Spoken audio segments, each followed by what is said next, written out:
There are a lot of people who lie and get away with it. And that we will in fact find weapons or evidence of weapons programs that are conclusive. I don't think we'll discover anything myself. It appears that there were not weapons of mass destruction there. You said you knew where they were. I did not. We know where they are. They're in the area around Tikrit and Baghdad and east, west, south, and north. Well, first of all, I haven't lied. There are a lot of people who lie and get away with it.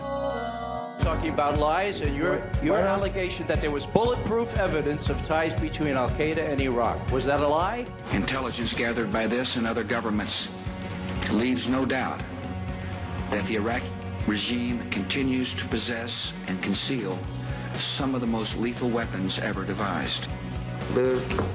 Our people are going to find out the truth, and the truth will say that this intelligence is good intelligence, no doubt in my mind. I don't know anybody that I can think of who has contended that the Iraqis had nuclear weapons. And we believe he has, in fact, reconstituted nuclear weapons. Saddam Hussein is determined to get his hands on a nuclear bomb.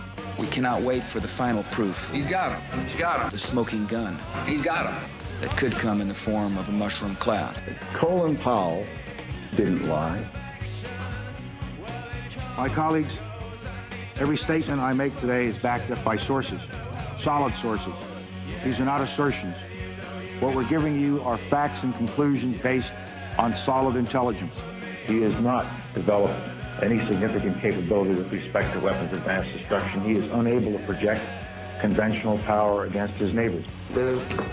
Our people are going to find out the truth. I have not suggested there's a connection between Iraq and 9/11. You have said in the past that it was, quote, pretty well confirmed. No, I never said that. Okay. I think that is... That's absolutely not. What I said was, it's been pretty well confirmed that he did go to Prague and he did meet with a senior official of the Iraqi intelligence service. Saddam Hussein aids and protects terrorists, including members of Al-Qaeda. Secretly and without fingerprints, he could provide one of his hidden weapons to terrorists or help them develop their own. What did Iraq have to do with what? The attack on the World Trade Center. Nothing. He said there were three main reasons for going to war in Iraq. Weapons of mass destruction. Saddam Hussein has gone to elaborate lengths, spent enormous sums, taken great risks to build and keep weapons of mass destruction. The claim that Iraq was sponsoring terrorists who had attacked us on 9/11. Before September the 11th, many in the world believed that Saddam Hussein could be contained. And that Iraq had purchased nuclear materials from Nigeria. The regime is seeking a nuclear bomb. All three of those turned out to be false.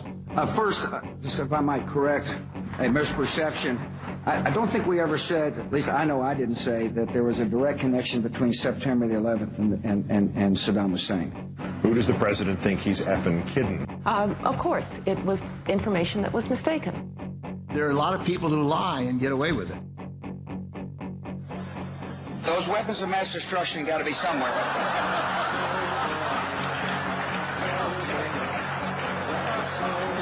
Nope, no weapons over there.